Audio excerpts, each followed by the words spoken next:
আমি শুনলাম তোমার স্বামী নাকি তোমার জন্য কারি কারি টাকা পাঠাইছে বিদেশ থেকে, আর তুমি বলতাছো তোমার নামে কোনো টাকাই পাঠায় নাই। ঘটনাটা কি একটু খুলে বলো তো। ঘটনা যা শুনছেন সবই মিথ্যা। হ্যাঁ, আমার কাছে কোনো টাকাই পাঠায় নাই। মেম্বার সাহেব, একটা কথা বললেই তো আর হইব না। আমি তো টাকা হাতে হাতে দেই নাই, আমি টাকা পাঠাইছি ব্যাংকে। আপনি ব্যাংকে খোঁজ নিয়ে দেখেন, তাইলেই তো সবকিছু প্রমাণ হয়ে যায়। এই ভাই, তুমি চুপ থাকো। জামাই মানুষ জামাইয়ের মতো থাকো। এখানে কথা বলতেছি, কথার ভিতর কথা বলো না। তারপর কি হয়েছে বলো।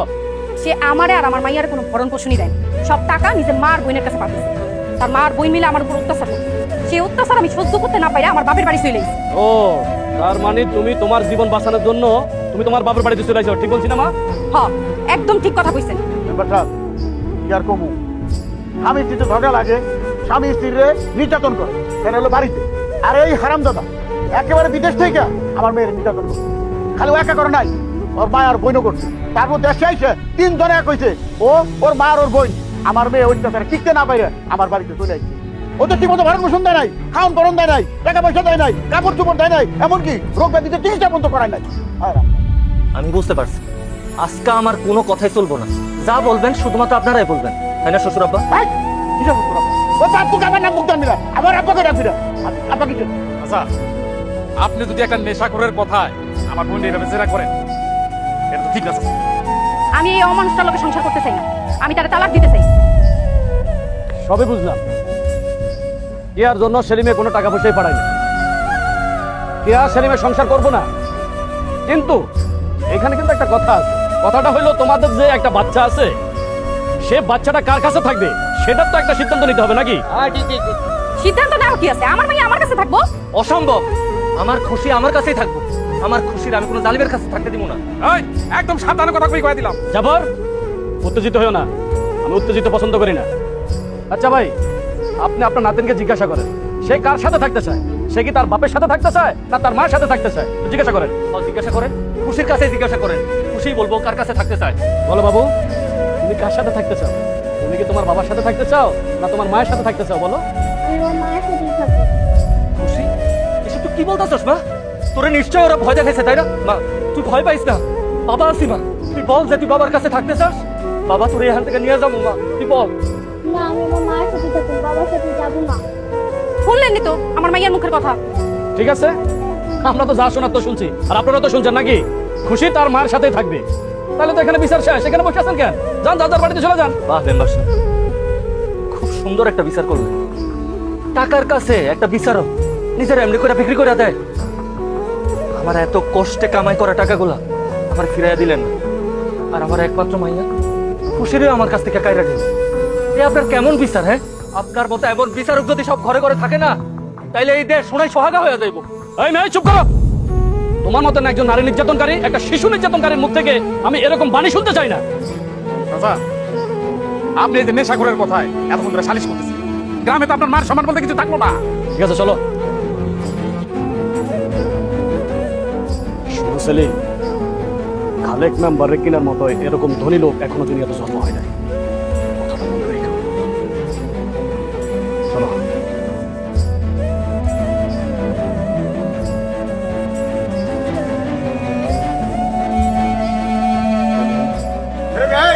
দাদা কাছে তো শেষ দাও।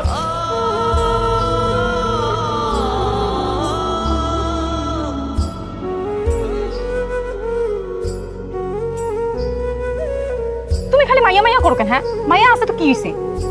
আমি না তোমার লগে ঘর ভাবতেছি রাজীব। আমি তো জানি তুমি ওর কত ভালোবাসো। জানো কেয়া, তোমার একটা দিন না দেখলে আমার বুকের ভেতরটা কেমন জানি লাগে, হাহাকার লাগে, খালি খালি লাগে।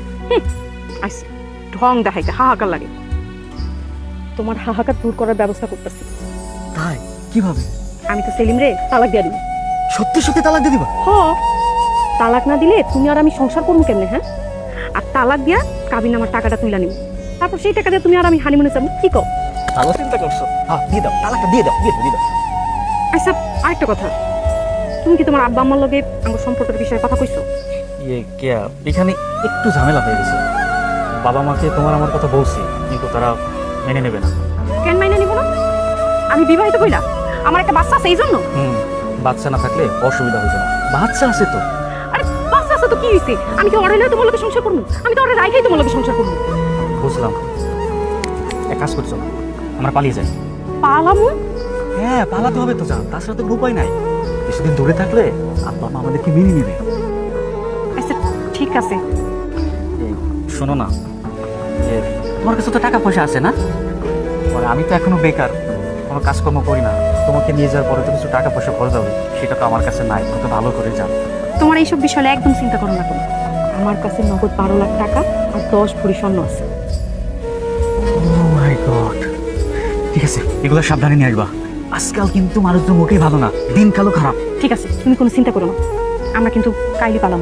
ঠিক আছে, কাল তুমি কিন্তু টাইমে চলে আসবা। বাহ, এখানে তাহলে এইসব রঙ্গলীলা চলতেছে তাই না? তুমি এখানে কি করতেছো? আমি আইছিলাম আমার মাইয়ারে দেখতে, দেখলাম মাইয়া ঘুমাইতেছে, কিন্তু মাইয়ার পাশে মা না থাইকা মা যে এখানে এসে রঙ্গলীলা করবো সেটা তো আমার জানা ছিল না। আরে ওই জানোস না টিয়া আমার বউ, হ্যাঁ? তোর সাহস তো কম না? দাঁড়া খবরদার, একদম চুপ। এটা কিন্তু চুরি করছস, তারপর আমার সাথে গলা উঁচা করে কথা বলছ। আমি কিন্তু তোমার নামে মামলা করবো। হারামজাদি, পরকিয়া করস তুই আর মামলা দিবি আমার নামে? দেখ তুই, দেখি কত মামলা দিতে পারছস। আজকে তোর আমি অভিশাপ দিতেছি, এই যে আমার লোকে যে প্রতারণা করছস এরা শাস্তি তুই ভোগ করবি। এই দুনিয়ায় কোনো জায়গায় তোর জায়গা হইব না, তুই অনেক পস্তাবি। একটা কথা কি জানোস, ওই যে উপরওয়ালা আছে না, সে সার দেয়, ছাইরা দেয় না। প্রবাসী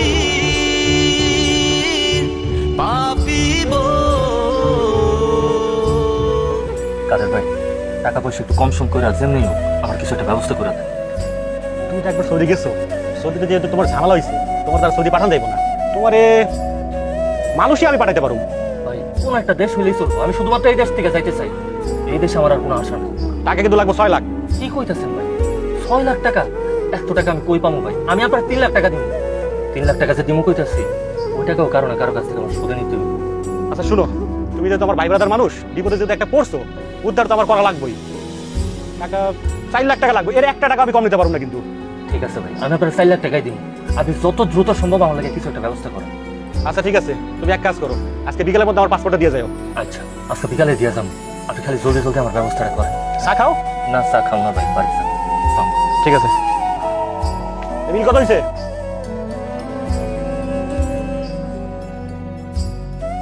কাদের তো কইলো মালয়েশিয়া যাইতে গেলে আমার 4 লাখ টাকা লাগবে। এতগুলা টাকা আমি এখন কই পাবো? আল্লাহ, তুমি আমার কিছু একটা ব্যবস্থা করে দাও, আমার তো আর সহ্য হইতেছে না। বাজান খালি বৈশা বৈশা চিন্তা কর, চিন্তা করিয়া কি হই? আর তুই তো চাস তোর মাইয়া বউ নিয়ে সংসার করতে, সুখে শান্তিতে থাক, কিন্তু তোর বউ তোর শ্বশুর বাড়ির লোকজন ওরা চায়? ওরা তো চায় না, এই লেগে আর চিন্তা করিস।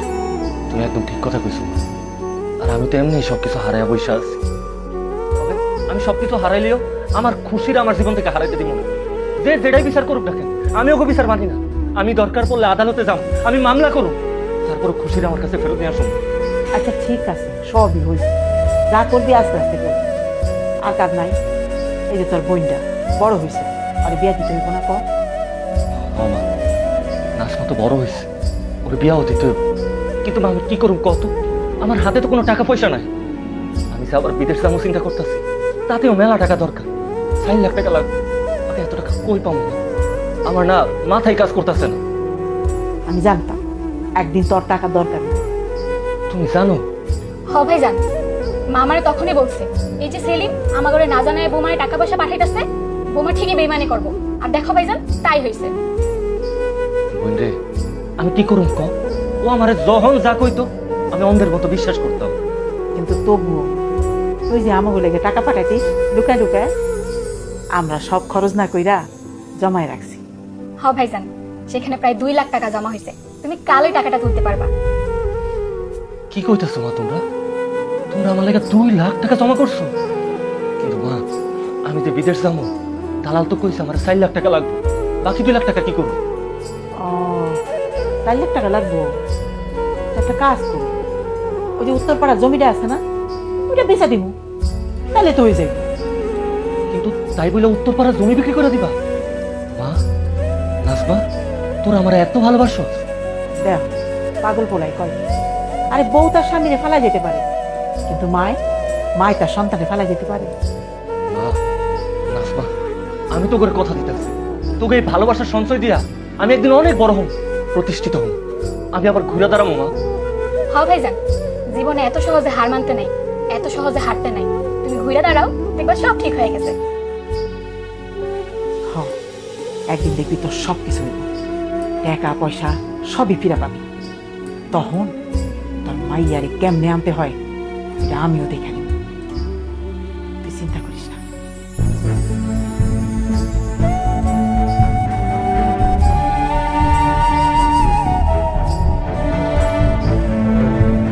মা তুমি কই যাইতাছো? কোথাও যাইতাছি না, তুই না খেলতে গেলি, যা খেলতে যা। তুমি কি বাবার সাথে দেখা করতে যাইতাছো? না তো, আমি যেখানে যাইতাছি তোর কোনো যাইবো না, তুই যা খেলতে যা। আমিও কি যাবো? না রে মা, অনেক দূরে রাস্তা, তোরা নাম যাবো না, তুই ভয় পাবি।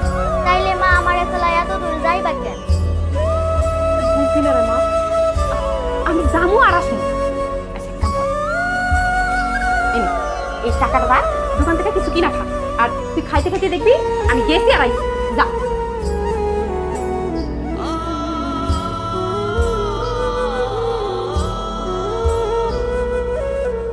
আমার টিকটক পেজে 3 লক্ষ ফলোয়ার, ভাবছি বিক্রি করে দিয়ে নতুন প্রজেক্টে যাব।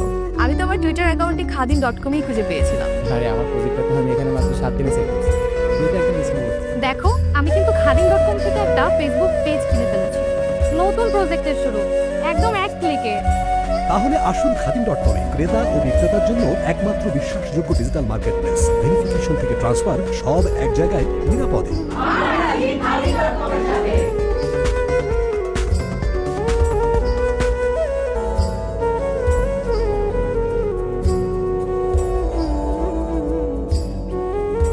তুমি ফোন ধরো না কেন? তোমার আসি এত দেরি হলো কেন? আমি তো ভাবলাম তুমি মনে হয় আসবাই না।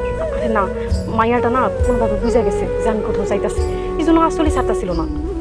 বুঝতে পারছি, তুমি মন খারাপ করো না। হ্যাঁ আচ্ছা রাজি, আঙ্গো মাইয়ার তো আঙ্গো কাছে নিয়ে যেতে পারবো, তাই না?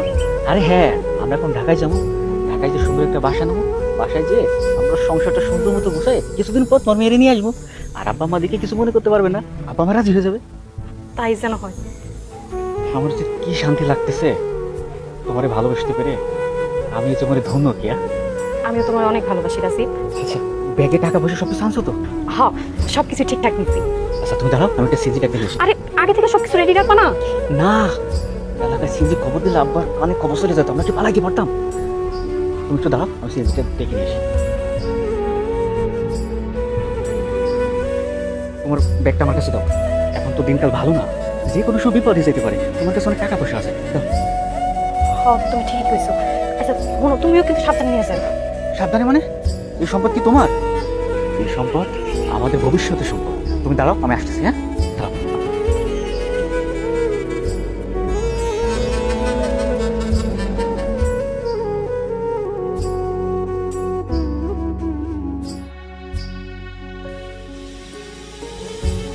ফোন বন্ধ কেন? কি হইলো? কই গেল কারাতে? কখন হইলে এখনো আইতাছে না।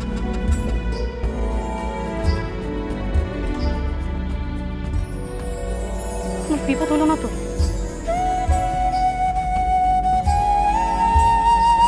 আপু, মেলা কোন যাবত দেখতেছি আপনি এখানে দাঁড়ায় আছেন, না জাফর ভাইয়ের বোন না? হ ভাই, আচ্ছা আপনি কি একটা পোলা দেখছেন ইয়াং কইরা কাঁধে ব্যাগ ছিল?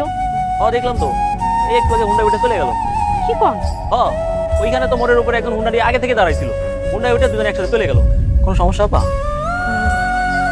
না ভাই, আপনি যান। আচ্ছা ঠিক আছে। ভাই, না, আমি এটা কি করবো? কোন বাটপার হাতে সবকিছু তুলে দিলাম। রাজি এত বড় ধোকা দিল মানে?